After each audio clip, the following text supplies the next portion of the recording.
Hey, folks, I have a very special guest today, Emily Raff, songwriter and kindred spirit here. So, how you doing today? I am great. How are you? I'm doing fantastic. Listen, Good. you have this amazing ability. In fact, we met through a friend named Evan Ryan, but you're out of you're out of Mansfield. I am out of Mansfield, sunny old Mansfield. Yeah, and you're definitely into the singing thing. When did this all start? Mm, I don't even know. I don't even know when to tell you it started because it's kind of always been there. Yeah. Um, I think most, not really recently, but the thing that I can remember the most is singing in the car to my parents. Yes. And I remember one day, my mom's gonna kill me for sharing this story. I remember one day, I think we were taking a cat to the vet or something, and I was singing, and I think my mom was just kind of overwhelmed and like overstimulated. And I was just like, "How does this sound?" And then I would like sing it loud, and she goes, "Sounds good." I'm like, "How does this sound?" And then I'd like sing it quieter. She said, "That sounds great. Maybe you can try a little more quiet," like something like Wow. that. So like I just remember like singing in the car all the time, Yeah. watching all the Disney movies, pretending I'm a princess, all the things. I was a very creative child, and they never stifled that. So really, since the day I popped out, I've been on. Yeah. Oh my gosh, I love it, I love it. So, you have a very special day today, and you are launching your newest, and I gotta show people your YouTube because this is pretty powerful. You have this, YouTube channel going on, and where was the one that I just saw? Was it TikTok where you have this new trailer? Yeah, so that was posted on all of the social media platforms that I'm on: TikTok, Instagram, This and thing right here. Facebook. Yes, so that is the first release that I have ever done out into the world. Um, Marks Wow. a big day. So July 9th. That's the thing. Yeah, Uh, yeah, I'm that's so excited. good. Now, who did the videography? Because it looks really the image looks amazing. Yes, one of my good friends, his name is Lee. He is also out of Mansfield. I think actually after a few conversations I've had with him. Oh my goodness, do you hear that dog? Oh, no, After it's not too bad. It's not too bad, actually. Amazing. Sorry, I'm very Yeah, ADD. you're all good. Lee's actually out of Kentucky, but I met him through some of my other mutual friends. Mansfield is a very artistic town. Yeah, Um, Surprisingly, but also not surprisingly, I yeah, have really amazing friends who are so good at what they do, and Lee is kind of into everything, like, and he's good at everything that he does. And I was like, "Hey, do you wanna work on this?" And he's just like, "Yeah, sure." So I was like, "Cool." And then I was like, "Do whatever you want because I don't know what's going on." And he's just like, "All right. right, well, I got you." So then that happened, and Lee's I can't say enough good things about him. He's fantastic. His artistic vision is great, and he's definitely has made this project greater. I wanna play it, but I feel like sometimes, StreamYard will shut down music because they think that we don't have the rights to it. Yeah. So, I'm gonna encourage everybody to go to your TikTok at Emily_Raff is your handle on TikTok. You also have this really cool, Facebook page as well, and I get it, you got all the demographics. You were kind. I'll say that I'll fit your older demographic, but it's all good. Um, but Yes. here you are, and I love Mansfield for a couple reasons. One is I wrote one of my books in Shawshank Prison. Really? Really, in the cell, in Andy's cell. Great pictures. Who does your photography, by the way? So, myriad of people, again, really artistic friends. We love to collaborate, but my mom actually is the one who did that picture. She is also a What? photographer. Yes, my mom's a photographer. My dad gets really into running live sound. Okay.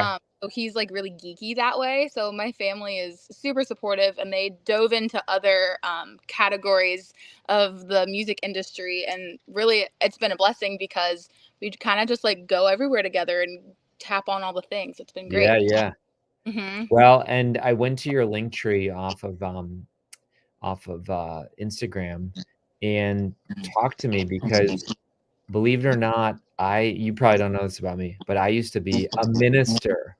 I used to be a pastor. Really? Okay. Yes. So you have this Psalm 46:10 I that do. is be still and know that I am God, I think. So Yeah. talk to me. Like, do you weave faith into some of your stuff, or why did you put that there? Yeah, so I'm a Christian and I am very obsessed with my faith. Actually, Be Still was the first tattoo that I ever got. It's on my arm, like right here. Yeah. Um, yeah, so I actually struggle with a lot of anxiety and depression, and something like that. I would find myself. I got this when I was actually in cosmetology school, so I do hair for a living other than Yeah. music. And I got really, really anxious, and it's a lot. Like, I was there for over a year. I was one of the older girls. I didn't go straight into school, like, after high school. So I took a gap year and all of that. So going back into something Mm. and uplifting my life and, going into something, like, completely unknown when I was really unsure of it, it created a lot of anxiety. And I would find myself, like, after I got this, just, like, rubbing my arm, and I'm like, "Okay, like, be still, be still, be still," and, like, really, I had to focus and quiet my mind, and I don't know, I think that's just, like, my thing because Yeah. it reminds me to just take a breath and that God is in control, That's so good. and whatever path that you are on, it's because of Him. So, I wouldn't have this gift to share with other people if it wasn't for Him. So Wow. See, I knew yeah. we had a lot in common. My first good book, I wrote 3 books before that, but my first good book was about my journey of, Mhm. anxiety and depression, Yeah. called Your Secret Name, and it's about stop pretending, shed the labels, and discover your true identity. So, Mhm. see, you were getting tattoos and I was writing books. There you go. There we go. That's right. Well, what do you like, I'm always curious, what inspires you when you're on stage? And Mm. live audience is very different than a recording studio. So kinda, like, walk us through that because I don't sing, I don't play music, but I even know, like, writing in my room is very different than speaking my book on a stage. So kinda It talk to is. us. Yeah. Okay, so I'm gonna break this down. So starting with the energy, so both energies are completely different. It's a completely different mindset. When you're on a stage, um, you have the chance to control the room. And Wow. that is super, super powerful because if you don't grab it by the horns, then, maybe your live show is gonna suck. Like, I hate to Yeah, be blunt about it, but I mean, it's true. So, really, what I found that works the best for me is just completely acting a fool. And what I yeah. mean by that is headbanging, rocking out, really I really draw a lot of inspiration from Nancy Wilson of Heart. If you look up any of their live videos, I mean, she's kicking her legs, she's doing all of that with her hair, and I'm just like, yeah. Wow. So I'm acting a fool up there, and I'm having fun. I want to participate with the audience. And do all of that. And then when we switch gears and we go into a recording studio, it's very, very intimate. Mm. Usually it's just me and my producer, Aaron. Aaron Nicholas, he's amazing. And he's really good too because he's able to give me a lot of notes because I grew up doing musical theater. So energy from people in the audience is what I thrive off of. And then switching gears into like recording in a recording studio and you can Mm. do multiple takes and all these other things. I was like, whoa, whoa, whoa, whoa, whoa, this is weird. And then I felt a lot of pressure to almost be perfect because I'm used Mm. to only having one try. But that type of energy is a lot, like I said, a lot more intimate. And you get to really just slow down and embrace the song and embrace the feeling. So, what I like to do a lot, especially with my original music that will be coming out, my first single that's original, um, it's about alcoholism, and that draws a lot of emotion. And I'm sitting there and I'm singing into this microphone, and each take that we would do, I would just sit there and I'm like, okay, so really, really, really, what are you trying to say in this Mm. this song? Like, what are you speaking of? So then that also draws from my musical theater roots because I'm like, okay, you're putting the feeling into it because my music that I'm releasing, I want to make sure that it's a safe haven for other people. because other people have done that for me. So I'm like, okay, my turn to give back. Yeah. Mhm. Wow. This is interesting. So I almost hear you saying that on live stage, you can't expect the audience to open up, have fun, unless you're modeling the way. Yeah, pretty much. I mean, I feed off of them, they feed off of me type of thing. But typically, if people are gonna pay to come see you, you better give them a show. You better give them something to entertain them, because I mean, this industry is really, really cutthroat, and you wouldn't be where you are today if it wasn't for the people coming to pay and see you. So Wow. you want to perform, you want to put your best foot out there, Oh my and god. when I'm having fun, they're having fun, and when they're having fun, I'm having fun. So it just creates this wheel and Oh, this that's good. spiral of fun. That's good. You know, you being local, because you're from Ohio, now I live in Ohio. Have you ever heard of 21 Pilots? Oh yeah, oh yeah, they're Okay. Columbus people. Exactly, exactly. So I gotta show you this. You're reminding me of these guys, and I'll tell you why. This video. Oh, hang on. I pressed it by accident. This video, Ode to Sleep. Hmm. You ever hear this one? I don't know. Okay. There's Okay. so much music up in my head. I don't know what Okay. I hear, what I don't hear. So so later on, you gotta watch this one, okay? It came out 9 years ago, and the reason why I'm playing this one here, you can see in the screen, they're playing at this really small thing, and look at that's their whole show. There's only, like, 12 people, Hmm. okay? So there's only 12 people at their show, and they are rocking it out just like you say that you do. They go nuts. And then later on in the music video, they show them in front of 12,000 people. Yep. And but here's what's interesting, same energy. So they haven't started yet, but watch, you're gonna see them start going nuts here in a second. See, they're I mean, look at it. They look like fools, right? They're going Oh crazy. yeah, it's great. But my point is that the Emily on stage in front of 50 people is probably gonna be the same Emily in front of 50,000 people someday. What do you think? I would hope so. I mean, each venue is different, so I'm in a really unique place that I can still be background music in a bar, or I can be opening up for national acts at like a honky tonk stage. Um, Wow. yeah, so it's also a sense of just knowing, like, where do you fit into this crowd, and like, why were you hired? And sometimes Interesting. people surprise you. Sometimes people, like, you could be at a bar but they are just like super into it. And I've found that within a few venues up at the lake, and they're like family to me now. I'm up there all the time, and I'm just like, oh my god, how you doing, how you Yeah. doing? It's really fun. But yeah, I would say, like, one, know your audience and like your venue, but you're still gonna get the same me for sure. That is good. Ooh, I like that. Yes. That's really deep. I feel like, ooh, that's like a great business tip. I feel like that's really gold right there because some people, they don't know the venue or the place, and they could be like overcompensating and Yes. miss it. Oh, that's deep. Okay. Very cool. Very cool. So let's talk Yes. a little bit about protecting intellectual property because you have this whole talent for like, do you write your own songs?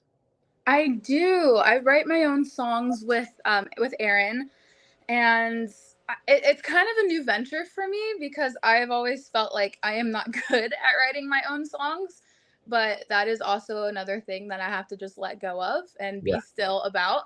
Um, Mm. but yeah, I am on the journey of writing my own stuff right now.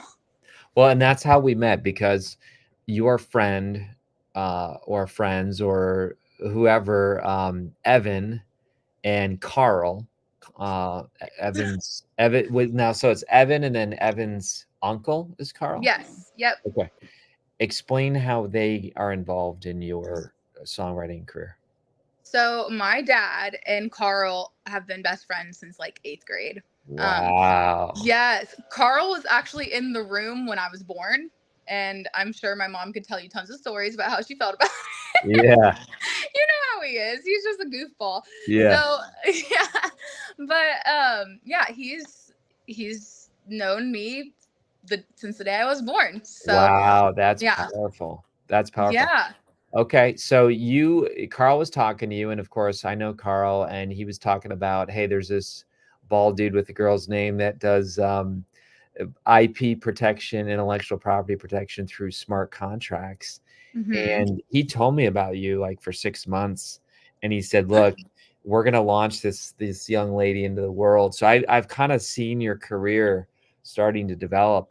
But what I think it's so brilliant that from day one, you're saying, "I'm gonna take my intellectual property serious," because Mhm. Taylor Swift did that. And a lot of people say, if I say Taylor Swift, they're like, "Oh, she's a singer who writes music." I'm like, "No, she's not.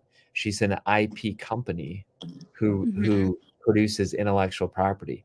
And you think the same way. So where did this happen, or was it just Carl advising you? What do you think?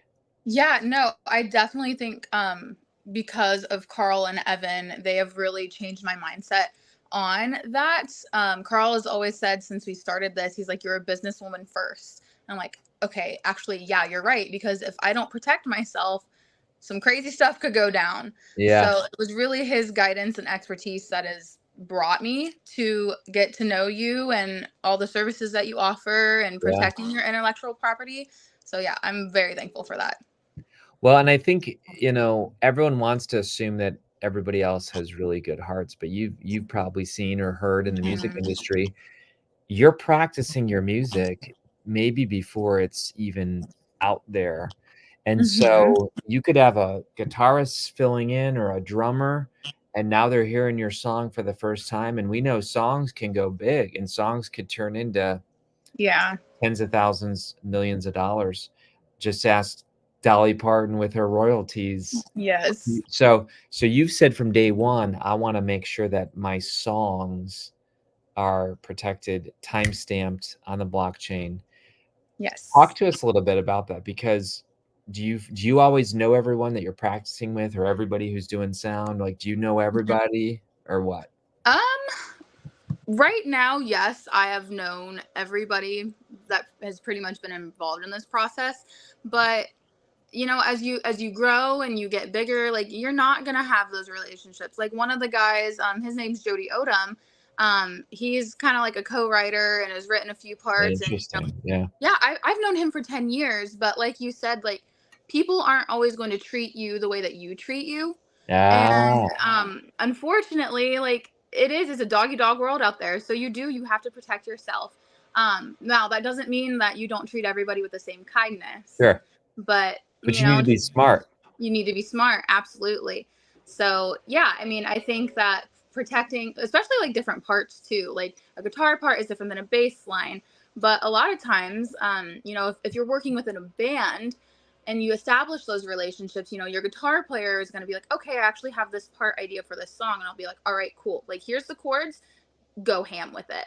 So it can kind of get like a little bit tricky, but having the right protection in place Yeah. um, is it's worth its weight in gold. Well, and you are a brand. So Emily Raff brand is bigger than just the songs. And I think if anybody knows Taylor Swift, they would know she's actually trademarked over 300 phrases. And I mean, there's all kinds of look at in my world, book world, right? It's like Harry Potter is not just a book. Harry Potter's an amusement park, Yes. Lego figures, Yes. toothbrushes. I mean, so you don't wait until you blow up until you're like, "Oh, wait, we gotta take our IP seriously." I think you blow up because you take the Hmm. IP seriously. What do you think? No, that's totally true. There was a saying that I heard in a podcast, actually a hairstylist podcast that I was listening to a few years ago, and what she said, I don't know why it stuck with me so hard because like it kind of seems like okay, duh, but she said practice being who you want to become. Ooh, that's And good. right, and I was like, okay, like so who do I want to become and like how do That's I good. I'm practice writing that that? down. I'm writing that Yes. down. Yes, practice being who you want to become. So That's good. taking yourself seriously and Yeah. taking your art seriously, um, that's gonna open a lot of doors instead of somebody who's just like, oh yeah, like I just like you might not be confident in yourself, but sometimes Yeah. you just have to fake it until you become it. Yeah. And I have been blessed to be around so many powerful, kind, confident individuals who really like lift me up. And that helps me take myself seriously, which will help others take me seriously. Yeah. Emily Raff, check her out, folks, on Instagram, on YouTube, on Facebook, on TikTok, All the things. all the things, and in Mansfield Yeah. doing shows. We're just really proud of you, and I'm glad that we're one of your first podcasts because as you blow up, we can be like, hey, remember when she was on the emo? I love that. No, this is fun. I want to do this more often. Well, listen, we'll follow your journey, and as you begin Yes. protecting those songs, I even teach at the university, and I think there's some songwriters who probably need some of your business smarts because they're Oh, they're yeah. not thinking that way. They're not Mhm, thinking about protecting their IP. So, mhm. You can get well, lost in the art for sure. how can we are you selling your music? How can we get some of this stuff? Well, you can stream it. So it's available on all streaming platforms. You can buy it off of Apple Music. I think just the biggest way to support my endeavors is to, you know, like or follow Yeah. and stay active within like the things that I do. I try to be really interactive with people. Sometimes I feel like I'm being a dork, but it's okay because being a dork is just how I am. You got to keep that personality though, not Yeah. not Yeah. taking yourself so seriously. That's cool. And then last thing I saw on your Instagram, you had a anatomy of sound. Yes, What's I that? love those guys. What's Okay, that? so they are a pick company. I met Larry Okay. at NAM in Nashville, and NAM Okay. stands for National Association Music something or other. Sweet. Yeah, I don't quite remember. But I met them when they were first starting out and they make 3D printed picks, which is really, really cool. Ooh. Because the stuff that they make the picks out of, if you like have a plastic pick and it's like hitting up against the strings, it kind of is like clicky just a little bit, so Ah, minuscule. Like this is like one of those things where like I'm gonna nerd out on. yeah. But with the stuff that they make their picks out of, it really just reflects the tone of the guitar and of the So strings. good. So you don't get like that extra little like clickiness in there, and they're really really cool. They sponsor a bunch of awesome and insanely talented musicians.